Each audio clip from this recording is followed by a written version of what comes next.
All right, so today we're going to discuss preparing students to succeed in the digital world. As you've seen, everything has moved to the digital world. We buy our groceries online, we get our entertainment online, we meet people online. Everything is done in the digital world.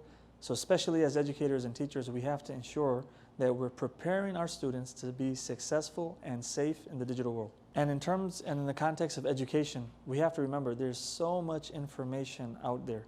If you were to give a student an iPad or a laptop and they understood how to use a browser, they would have access to thousands and thousands, if not millions of resources. The question then becomes, how do they find what they need? And second, how do they utilize that information? What's the purpose of them searching for this information? How are they going to synthesize and analyze? When it comes to a digital environment, we're going to refer to it as a digital landscape. And for our students, what are their primary interactions going to center around? Number one, they're going to interact with links, right? And links are resources that take them to other pages. Sometimes these other pages are not the ones that you curated. Sometimes they're not necessarily pages that are regulated by your institution or school, but they're going to give them access to more information. Number two, there will be embedded items. So in the document that you create or a web page that you create or you give them access to, there may also be embedded items. So for example, if it's a history lesson about the United States and they're learning about the South, there might be a link that shows them a map of the South.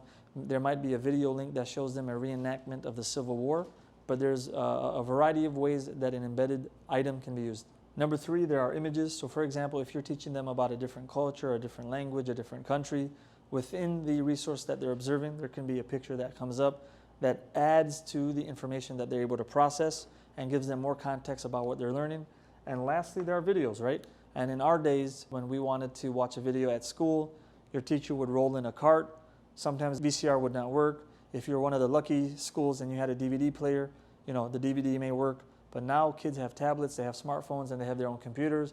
They can jump on YouTube, they can jump on Facebook, social media, TikTok, Instagram, etc. So these are the different resources that they're going to have available to them in this digital landscape. So what we're really trying to do now as teachers is extend the learning experiences for the students, right? So we have the typical learning experience in the classroom, but how do we add value to that? How do we extend this learning experience? And as we discussed earlier, we can use a litany of different resources in this digital environment or digital landscape. But here, what I want you to focus on is, what is the information that the student needs to collect? What is it that they need to find out or research on? And how can you as a teacher or instructor focus it for them, right?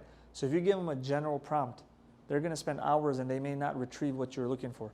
But if you can focus it and make it much more specific, there's a higher likelihood that what you're trying to achieve is going to be successful.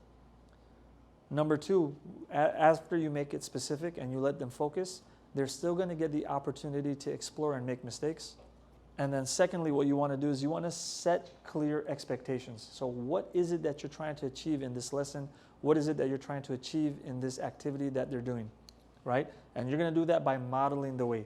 So one thing, as a former ESL instructor, I would give instructions to my students, but I would give them in such a way where I could elicit and solicit feedback from my students. So I would give them the instructions and then I would say, so are we reading page 45? They said, no, teacher, we're reading page 43. Are we trying to write a paragraph on the following? No, we're only trying to write the topic sentence. Model the way, show them what you're looking for, show them how you would do it as an example, and then let them build upon that. And another thing that you can use is thinking out loud, right? So you can say, I wonder if that link is actually going to help us find the information we're looking for, or that resource is really good for finding out about the culture of this people, but we want to find out about X, Y, and Z. And then what you can also do is brainstorm examples, right? Brainstorm prompts, brainstorm ways on how you would do it. If there's a strong student in the classroom, let them showcase how they would do a particular activity. And sometimes the students are able to resonate with other students.